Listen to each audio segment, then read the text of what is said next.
Glória a Deus. Aquele que crê que Jesus deixou a sua glória, veio para esta terra, como uma ovelha muda, se entregou. Ele não se justificou, ele não se defendeu, foi açoitado, foi escarnecido, foi crucificado.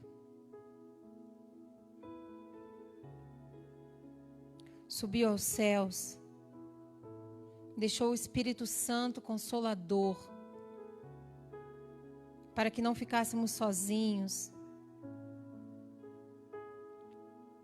para que o nosso choro na cruz não fosse em vão, para que não ficássemos sem entender a sua palavra, sem conhecer a sua verdade, sem a sua graça.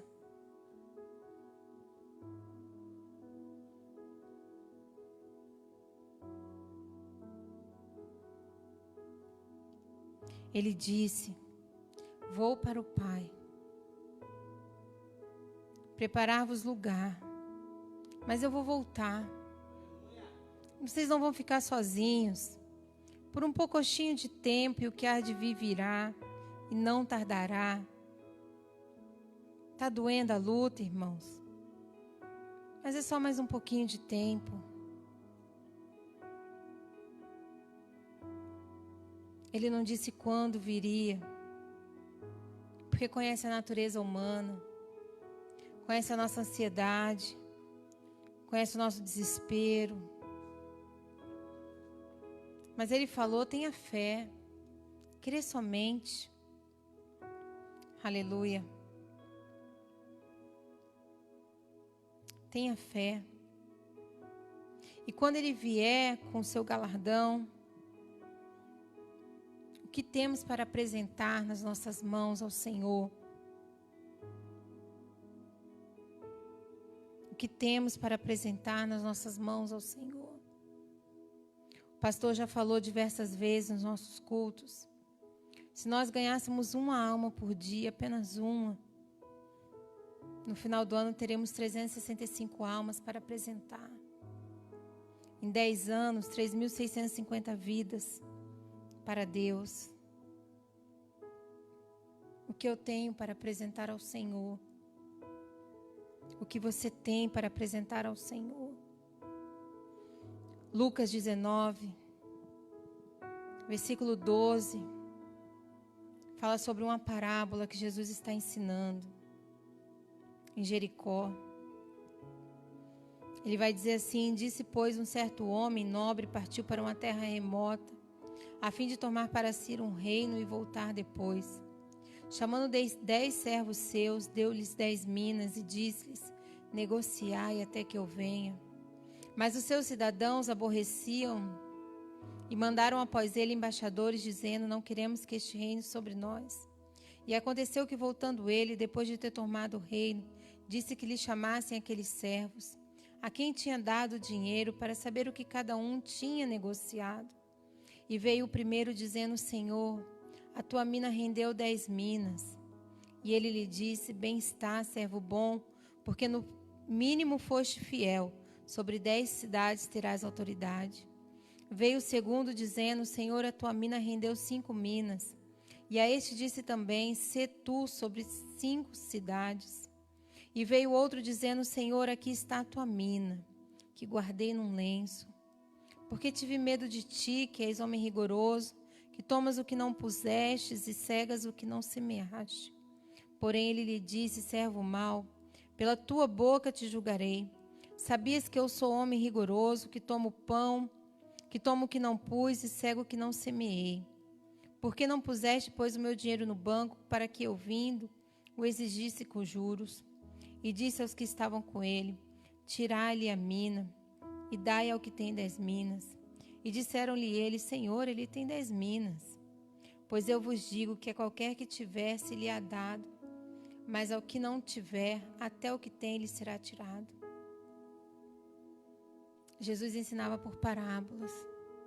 para que todos pudessem entender as suas palavras. Jesus partiu para uma terra remota. Ele partiu para o céu, a fim de tomar para si um reino. Mas ele vai voltar, versículo de número 12. E quando ele voltar, ele vai perguntar para cada um dos seus: o que você fez com o talento que eu te dei durante a quarentena? Aleluia! Durante aqueles dias que não se podia sair de casa, o que você fez com o talento que eu te dei? Que louvores saíram da tua boca, levita? Que música foi tocada nos teus instrumentos, levita? O que você ensinou, mestre? Aleluia, glorificado seja o nome do Pai, do Filho e do Espírito Santo. Quando ele voltar, ele vai perguntar: pastor, cadê as tuas ovelhas na quarentena? Pregador, que palavra você pregou na quarentena?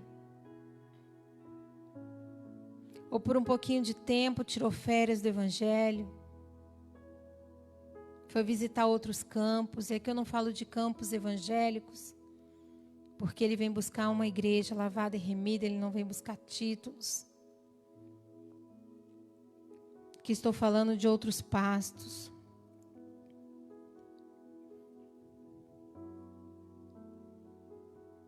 Afinal de contas, o pastor não está vendo. Afinal de contas, a culpa não é minha. Quem mandou fechar a igreja? Eu estava indo. Estava tudo certo a minha vida. Mas sabe como é? A igreja fechou.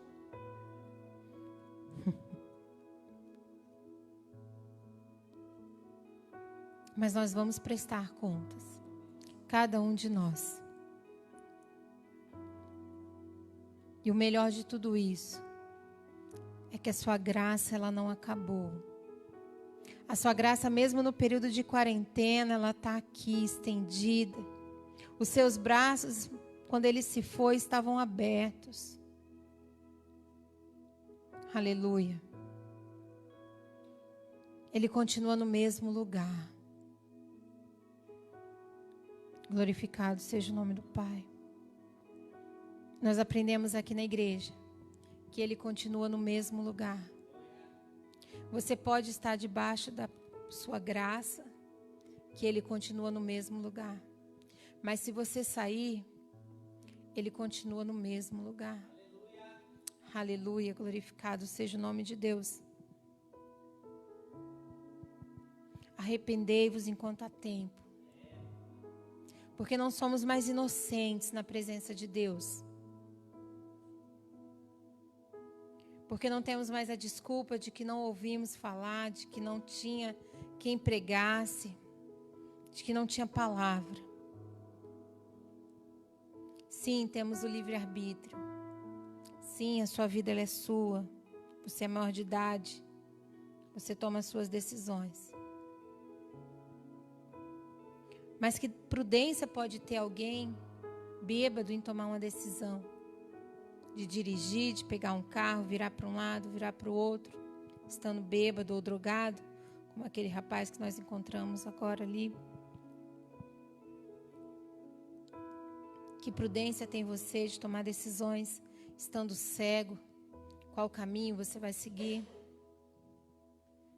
Não cego físico, mas cego espiritualmente. Que prudência tem você de tomar decisões momentos que está surdo. A missionária conversa com você, o pastor conversa, você ouve a palavra, mas está como foi dito na Bíblia, surdo espiritualmente. Tem ouvidos, mas não ouvem, tem olhos, mas não enxergam, pela dureza do seu coração. Você quer agradar a Deus, apresenta a Ele um coração quebrantado. Uma terra fértil. para uma boa semente, que é a palavra de Deus, para que ela entre, dê fruto, limpe, transforme, mude essa natureza nossa humana, cheia de falhas, cheia de erro. Nos ajude a perdoar, a seguir em frente. Toma a sua cruz e siga-me, sem olhar para trás. Certa vez Jesus disse: deixa que os mortos enterrem os seus mortos. Não perca tempo com as coisas daqui. Não gaste o seu tempo com isso que é passageiro. Hoje estamos aqui, amanhã não mais. Mas existe uma alma que é eterna. E vai ter eternidade de vida ou eternidade de morte. Mas é eterna. É sedenta de um Deus vivo, que disse que se você beber dessa água que Ele lhe dá, nunca mais terá sede. Ele é o pão da vida. O filho pródigo estava mendigando pão, porque deixou a casa do pai e foi comer bolotas, comer aquilo que ninguém queria, se alimentar daquilo que era desprezado pelos homens.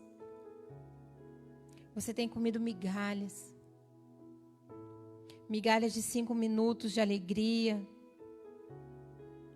e o resto do mês em depressão dentro do quarto.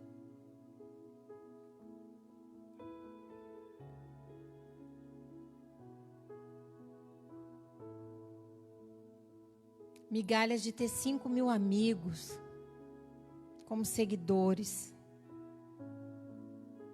e não ter ninguém para conversar na hora da angústia, e não ter ninguém para compartilhar o pão, compartilhar tuas alegrias. Estão ocupados. Nem para compartilhar tuas alegrias eles não sentem alegria, porque o sentimento é de inveja.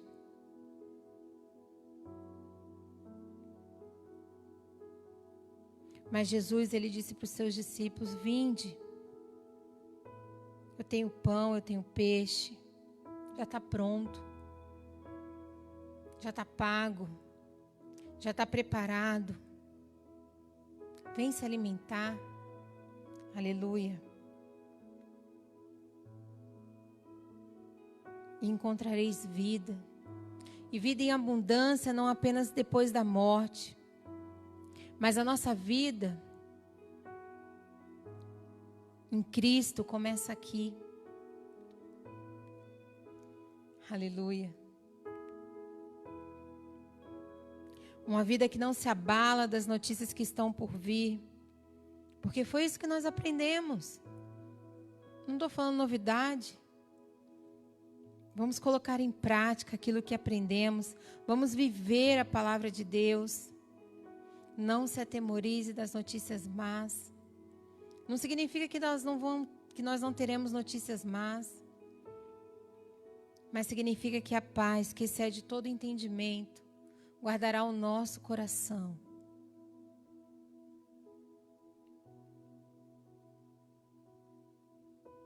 Não se preocupe se segunda-feira serão liberadas ou não as igrejas.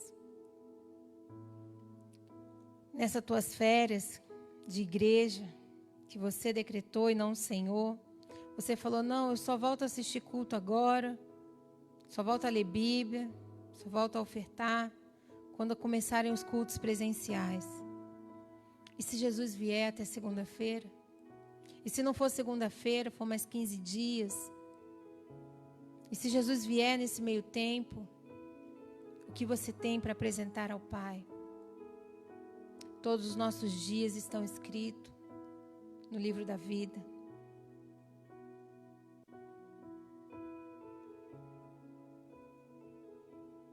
E Ele tem o poder para fazer nova todas as coisas, para fazer novo o meu viver, para renovar a aliança. A aliança que por um acaso você tenha descartado, jogado fora.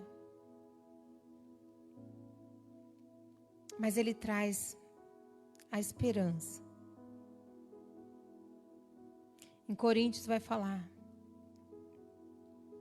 e permanecem a fé, a esperança e o amor. Não perca a sua fé no Senhor. Não perca a sua fé no Senhor quando vier o dia mau, quando vier a morte, a dor da separação, da perda.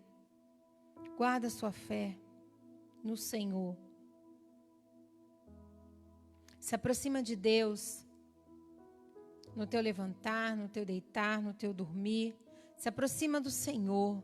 Ainda que com a tua pouca fé, ainda que com a tua pouca força, não negue a sua fé. Nós temos os nossos heróis da fé. João, como foi dito, foi decapitado, mas não negou a fé. Estevão foi apedrejado, mas não negou a sua fé. Paulo foi preso, açoitado, mas guardou a fé. E por tão pouco nós temos negado a nossa fé.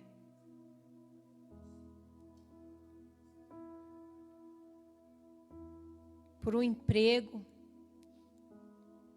E agora eu tenho que fazer happy hour. Sabe como é, né, pastora? Tem que manter o network. Senão, fica estreito. Que tudo seja para a honra e para a glória do Senhor Jesus. Aquele que deu é poderoso para fechar a porta também. E eu não gosto de um Deus de ameaça. Eu não prego um Deus de ameaça. Mas é Bíblia.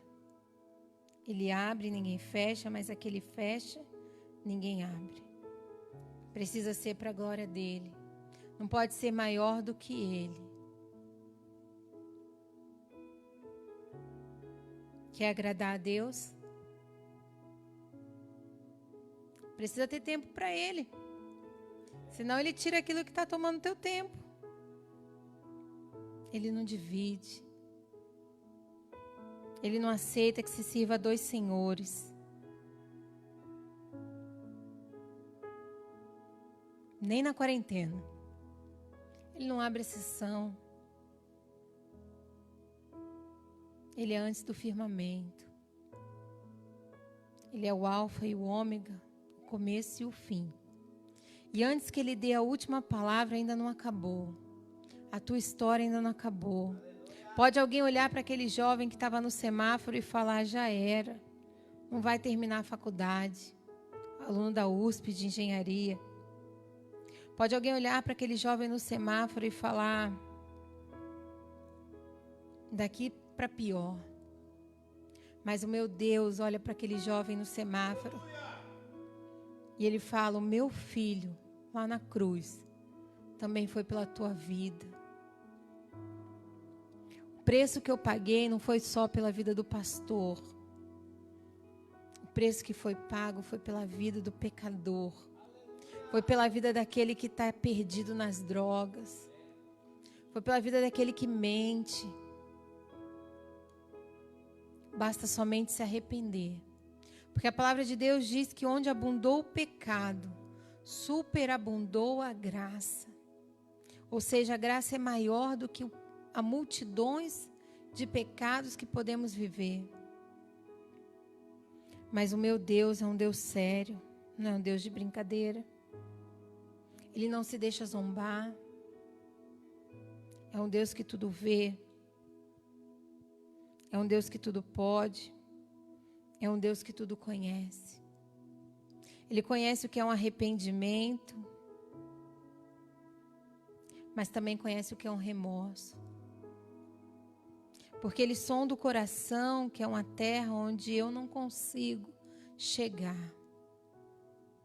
Mas a sua palavra, ela penetra. E ela toca de uma forma especial, como Pedro foi tocado. Pedro andava com Cristo. Pedro via o poder de Deus em expulsar demônios, em curar paralíticos. em salvar vidas. Mas Pedro teve medo. E ele negou a Jesus 3 vezes. E quando o galo canta, Pedro chora. E quando Jesus volta e se apresenta a Pedro, depois da sua ressurreição, ele diz: Pedro, tu me amas? E Pedro vai responder: sim, Senhor, eu te amo. Ele negou 3 vezes. Jesus deu 3 oportunidades a Pedro. Sabe o que Jesus estava falando? Pedro, eu te perdoo naquele momento. Pedro, eu te perdoo de novo, Pedro, porque tu errou. Pedro, eu sei que tu errou 3 vezes, e não 2, e não 1. Mas eu te amo, Pedro. Vai, apacenta as minhas ovelhas. E agora Pedro conhece o Cristo. Não de ouvir falar, não de ver as suas obras, mas de viver a obra. De viver o perdão, de viver o arrependimento verdadeiro. E Pedro agora vai pregar. No dia de Pentecostes, Atos 2. Estavam todos reunidos e cheios de poder. E começaram cada um a falar em uma língua. E quando os homens cultos, sábios, estudiosos, começaram a se admirar dos galileus falando em línguas natais, falaram: não, eles estão embriagados. Isso é apenas porque estão embriagados. São galileus. Não tem valor. Mas Pedro agora ele vai se levantar, cheio de poder, cheio de glória de Deus. Ele vai repreender aqueles homens. E 3.000 almas vão se converter ao Deus vivo. Sabe o que você é? Sabe o que aquele rapaz drogado? Ele pode ser instrumento nas mãos do Senhor. Onde eu, ser humano, enxergo um drogado. Onde esses homens enxergavam galileus, homens pescadores, sem estudo. O meu Deus enxergava um instrumento nas suas mãos para trazer paz, para trazer consolo, para trazer vida a 3.000 almas aflitas, a 3.000 almas perdidas. O mundo pode até falar que você não é nada. Um pai, uma mãe pode até dizer que não tem mais jeito. Mas a última palavra vem do Senhor Jesus. E Ele te diz nessa noite: levanta, toma a tua cruz, sai dessa posição de caído, de derrotado. Sai dessa posição de angustiado, medroso. Pedro estava temendo aos homens. Sofreu uma angústia por ter negado Cristo. Mas Jesus veio e falou: Pedro, eu estou aqui. Pedro, eu te amo. Vai, Pedro, segue em frente. Não olha para onde você errou, não olha para onde você caiu. Segue em frente. Apacenta as minhas ovelhas. Toma a tua cruz e segue-me. Porque se eu não falar, se você não falar, as pedras vão clamar. Mas o evangelho ele vai ser pregado. Mas quando Jesus voltar, eu vou dar conta das vezes que Ele me mandou falar e das vezes que a minha boca se permaneceu fechada. Das vezes que Ele me mandou levantar e eu permaneci caído.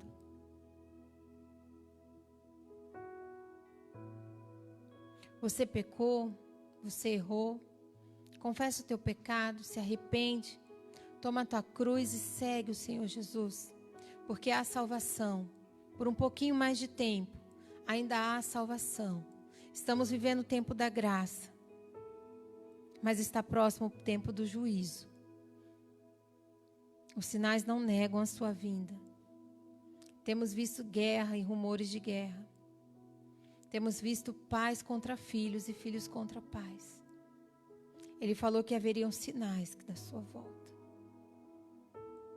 Que o Senhor nosso Deus possa abrir os nossos olhos nesta noite, tirar toda a escama do nosso olho espiritual, para que possamos enxergar a sua volta.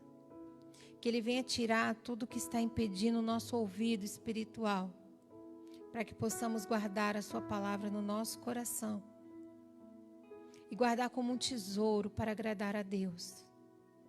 Guardar os seus mandamentos, amar a Deus acima de todas as coisas e o teu próximo como a ti mesmo. Que o Espírito Santo de Deus venha completar essa palavra em cada coração, não só nesta noite, mas nessa semana. Que nós venhamos ter condições de não apenas ter aula teórica, mas aula prática, de viver o evangelho que pregamos, viver a palavra de Deus, porque ela é vida, ela não é teoria. A letra mata, mas o Espírito vivifica. Assim eu louvo a Deus por estar na sua presença nesta noite, pela sua graça, que até aqui nos sustentou. Em nome do Senhor Jesus. Amém. Glória a Deus. Louvado seja o nome santo do Senhor. A Bíblia diz: quem tem ouvido ouça o que o Espírito diz à igreja. O Senhor tem nos falado que ainda dá tempo. Ainda dá tempo de consertar. Ainda dá tempo de se consertar. Ainda dá tempo do arrependimento. Ainda dá tempo. Porque breve vem. E depois não vai adiantar choro, lamento, desespero. Hoje ainda dá tempo. Nosso irmão Adilson falou a respeito de João Batista, decapitado. Não negou a Jesus, veio para abrir o caminho. Eu fico imaginando se nós passássemos 10% que João Batista passou.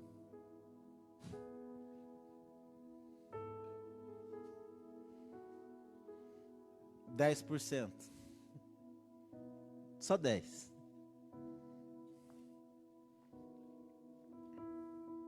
Estava falando com o irmão hoje. Nós somos a geração que era para fazer o tudo certo, porque a gente já sabe onde foi que erraram, como erraram, que maneira erraram. E nós, aparentemente, somos uma das piores gerações. Por quê, pastor? A gente sabe tudo certo e faz tudo errado.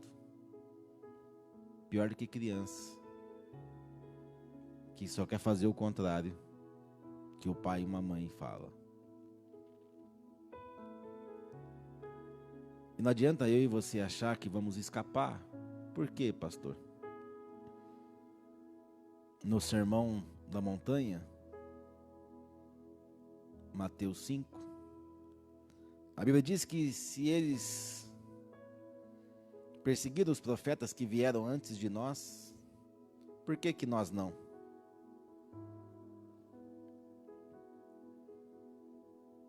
Ainda dá tempo. E se Jesus voltasse agora, você subiria ou ficaria? Tudo isso que nós estamos fazendo, de live, de pregar a palavra do Senhor, é para que você tenha alimento e não se perca. Só para isso. Para que você venha se alimentar naquela comida caseira, de vó, de mãe, de Deus, e não passar mal.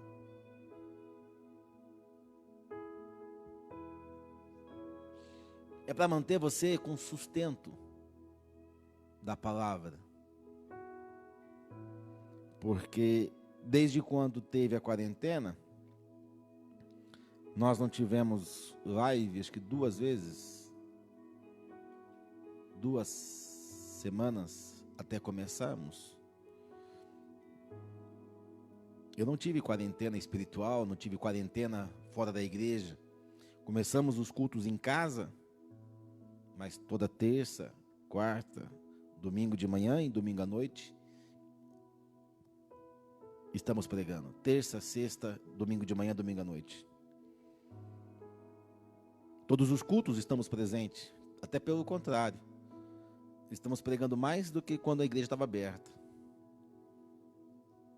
Porque muitas das vezes, na terça, a gente não tinha tempo ou vigor para estar na igreja. E nós estamos terça, sexta, domingo de manhã e domingo à noite, pregando a palavra.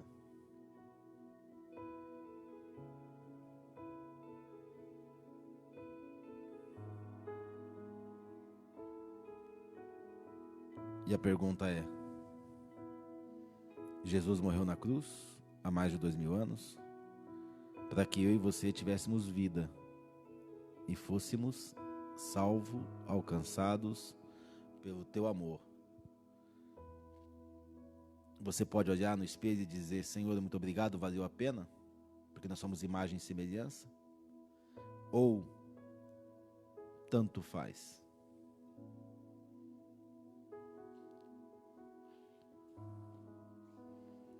É uma noite de você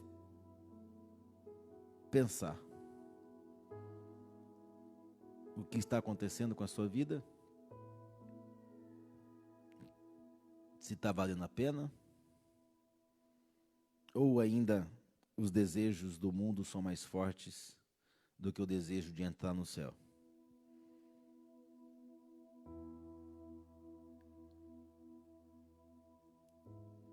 Feche os seus olhos, vamos orar ao Senhor. Ah, papai, nós temos ministrado a tua palavra, temos pregado a tua palavra. Estamos vivendo os dias difíceis, dias de angústias, de sofrimento, dias onde muitos estão deixando a tua palavra, sendo seduzidos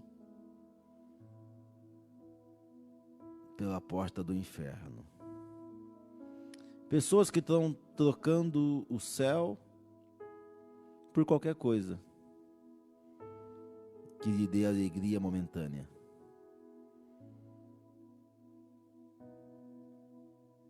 Mas nós, Senhor, estamos na tua presença dizendo: Senhor, eis-me aqui. Não somos perfeitos, mas nós estamos sendo santificados. Não somos santos, mas nós temos pedidos mais grato a Ti, que nós devemos ser mais grato a Ti, mais consagrado a Ti, Senhor. Que nós realmente, Senhor, venhamos ser cristãos, crentes. Que nós realmente venhamos ser mais alvo que a neve. Não porque nós somos, mas porque o Senhor tem o poder de mudar a nossa vida, a nossa história. Assim como tem um louvor que diz que a coroa de espinho era para mim. A cruz era para mim, mas o Senhor se fez maldito em meu lugar, para que hoje eu tivesse vida, e vida com abundância. Sabemos, Senhor, que os dias são maus, e tem dias que nós venhamos pregar cansado, até mesmo abatido, ou até mesmo dizendo: Senhor, será que está valendo a pena as lives? Será, Senhor, que está sendo útil? Ó Espírito Santo, Uma noite de reflexão. Uma noite de reflexão na alma. Uma noite, Senhor, de nós passarmos a limpo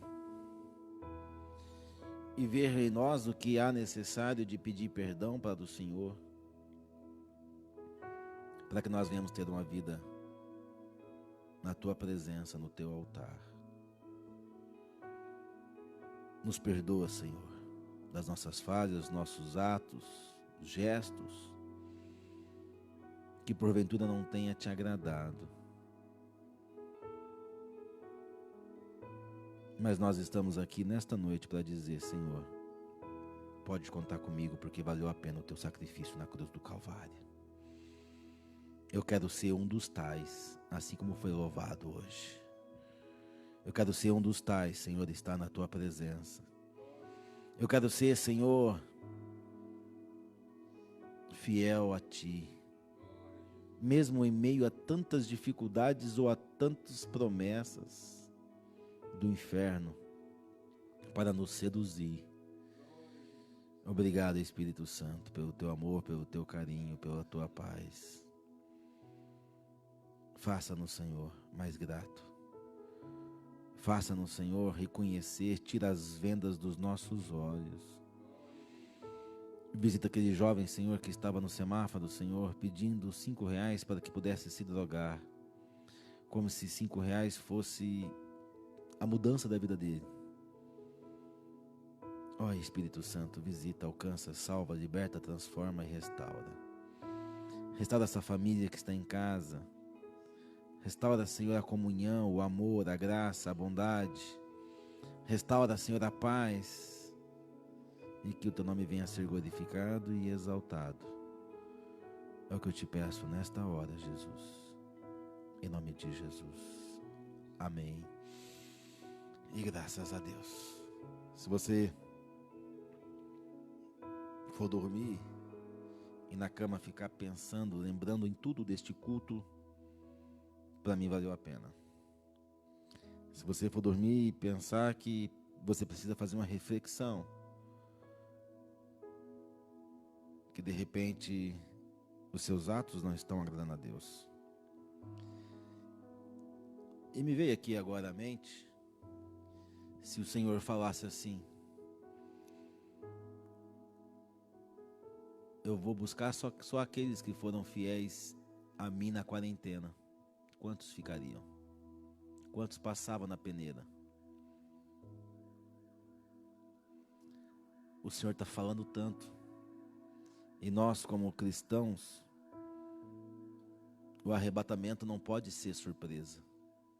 Porque se for surpresa, nós ficamos. E a pergunta é aquela fala que Deus me deu no início da quarentena. Se Jesus voltar agora, você será a notícia ou daria a notícia?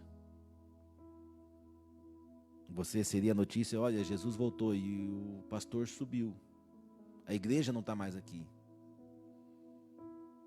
Ou você ia falar: eu fazia parte da igreja e eu estou dando a notícia que essa igreja subiu e eu fiquei. Pense nisso.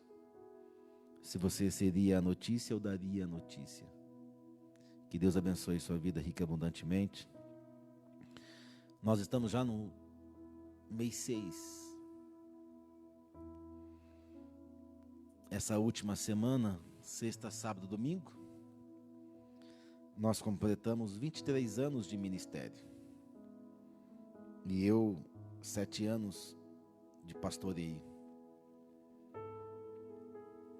Passa tão rápido. Já fazem 7 anos que o Senhor nos enviou para este lugar.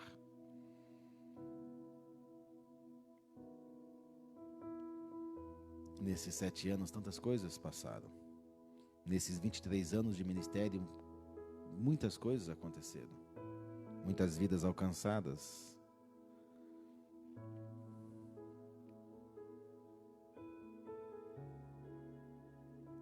Eu só quero agradecer a Deus por esse privilégio de estar 7 anos à frente desse ministério. Agradecer a Deus por esse ministério ter 23 anos completos na presença dele. Fundado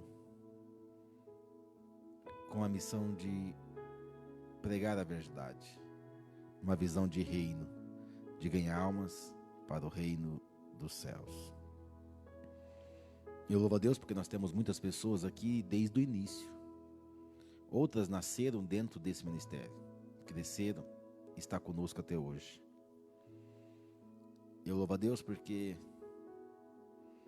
uma igreja onde não nos envergonha dizer que frequentamos este ministério. Uma igreja no qual é respeitada, seja no bairro, na cidade, porque as pessoas vê a diferença em nós. As pessoas vê o brilho do Espírito Santo em nós.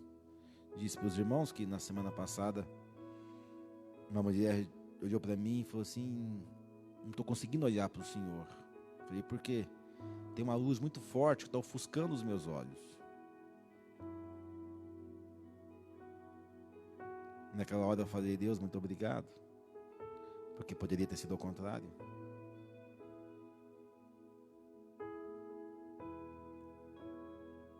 Poderia ter sido, nossa, eu não consigo olhar para o Senhor porque eu vejo tanta coisa no Senhor. E ainda imagina alguém falando, eu sou pastor. Nossa, sério? Não imagina, não acredito. Nossa, sério, não acredito.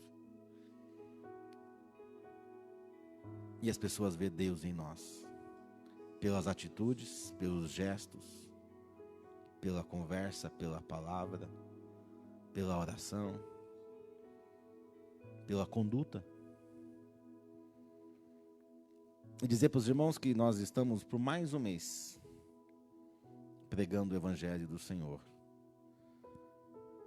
Os irmãos sabem que desde quando tivemos esse início desta pandemia, o Senhor colocou no meu coração para que nós, os primeiros dízimos e ofertas da igreja, para que nós venhamos honrar os compromissos da igreja.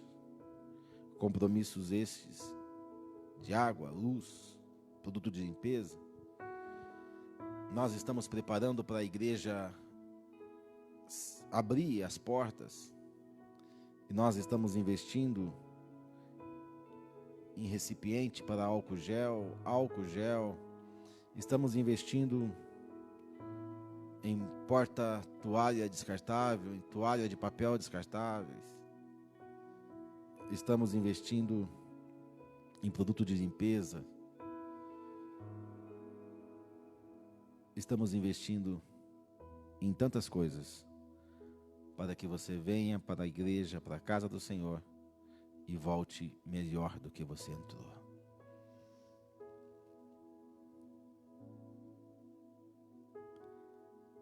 Você que é dizimista e ofertante, oferte e dizime com amor, com alegria, porque aqui da nossa igreja ninguém pode falar que neste período de pandemia não teve comida em casa, não teve arroz, não teve feijão, não teve um café, não teve um açúcar, não teve um óleo, não teve um sal, um macarrão, um extrato de tomate. Porque Deus colocou no meu coração que os primeiros dízimos e ofertas nós pagaríamos as contas fixas da igreja. E assim que pagamos as contas fixas, nós revertemos 100% dos dízimos e ofertas em alimento, para que porventura alguém necessitado da igreja ou alguém necessitado que vier nos procurar possa ter o alimento para poder matar a sua fome. Eu louvo a Deus por isso. E nesse mês nós continuaremos fazendo isso. Os primeiros dízimos e ofertas vão pagar as contas fixas e depois nós iremos reverter novamente 100% em alimentos. Nesta última compra, nós compramos muito além do que alimentos. Compramos pasta de dente, adulto, infantil, compramos até papel higiênico,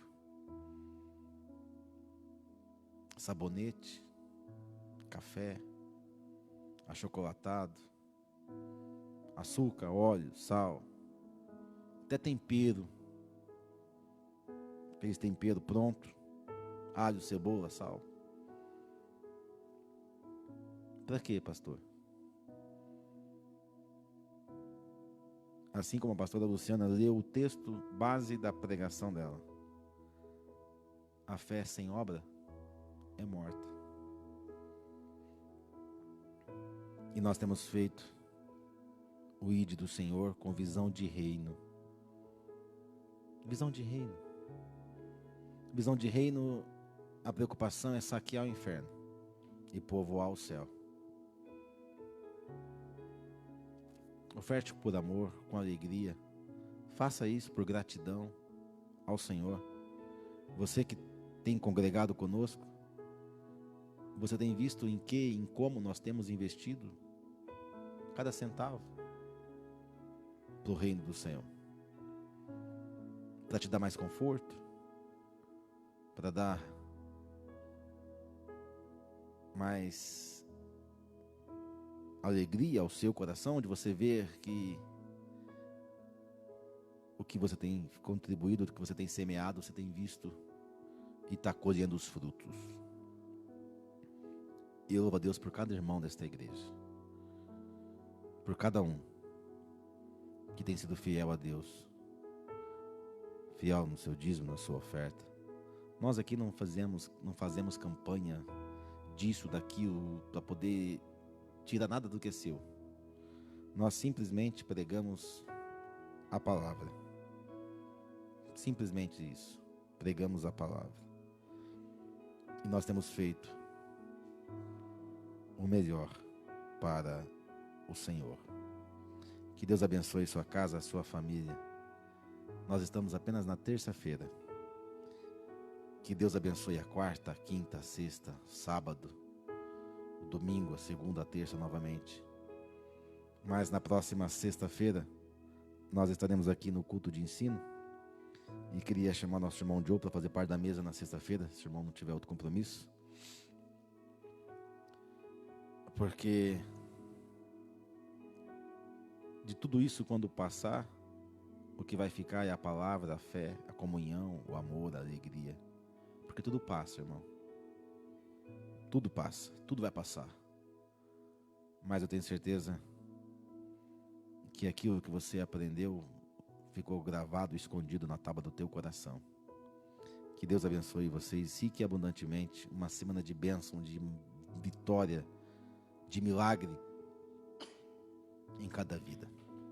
Pai, obrigado, Senhor, por cada irmão, por cada irmã. Obrigado por este culto desta noite. Obrigado, Senhor, porque até aqui o Senhor tem nos ajudado, nos guardado, nos livrado. Obrigado, Senhor, pela tua paz, pelo teu amor, pela tua graça. Obrigado, Senhor, por tudo quanto o Senhor tem feito e realizado em nossas vidas. Porque tu és um Deus onipotente, onipresente, onisciente. Um Deus que faz muito além daquilo que pedimos ou pensamos. Fica conosco, Senhor. Nos leva em paz para os nossos lares. Nos dá, Senhor, um sono restaurador na tua presença. E que nós possamos nos alegrar no Senhor.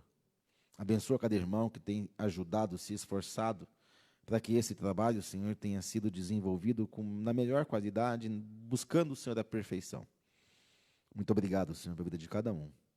Em nome de Jesus. Amém. Graças a Deus. Estenda as tuas mãos. Que a graça maravilhosa do nosso Senhor e Salvador Jesus Cristo, o grande amor de Deus e as doces consolações do Espírito Santo seja com todos, não só hoje, mas para todos sempre. Nós digamos amém. Que Deus abençoe em nome de Jesus.